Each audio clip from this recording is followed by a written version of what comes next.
Dans le cadre du projet Mona, j'ai effectué un stage à l'étranger à Madrid. À Madrid. Aux Canaries. En Croatie. Il y a Palma. En Slovénie.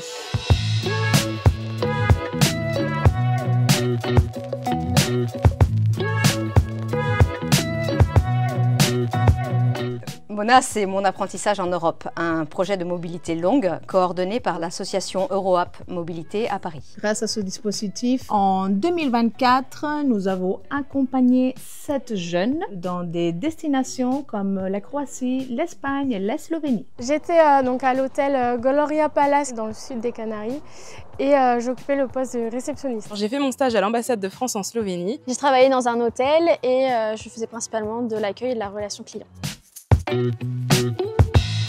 Pour partir, ça a été assez simple. On a été bien aidés par les référentes mobilité Qui nous ont aidés à faire les démarches pour trouver une entreprise. pour l'administratif et pour la recherche de logement après une fois là-bas. Pour ma part, c'était la première fois que je partais, donc le fait d'avoir un bon encadrement a aidé aussi à ne pas avoir le stress de tous les préparatifs.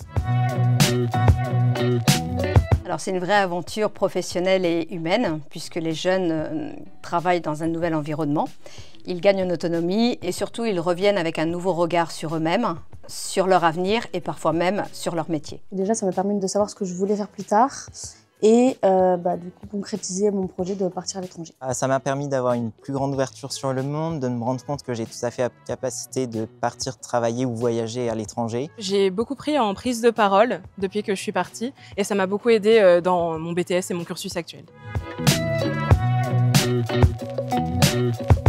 Suite aux événements de la tempête Dana à Valence en Espagne, avec mon entreprise, j'ai pu faire des récoltes d'objets à donner pour aider les populations là-bas.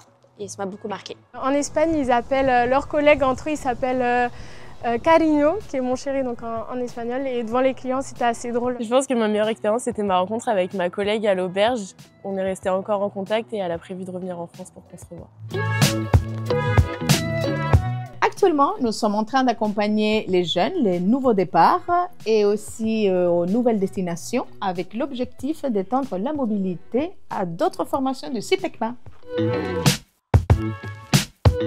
Je dirais qu'il ne faut pas hésiter et de prendre le risque de vivre cette expérience parce que c'est génial. Dans tous les cas, vous n'allez pas regretter et que c'est une expérience inoubliable. Ça permet de découvrir de nouveaux horizons. Il faut la vivre, ce sera enrichissant dans le cadre des études et même pour la poursuite dans la vie professionnelle et personnelle. Qu'on soit timide, qu'on ne parle pas anglais, espagnol, qu'importe la langue, on sera bien accueillis là-bas et tout ira bien.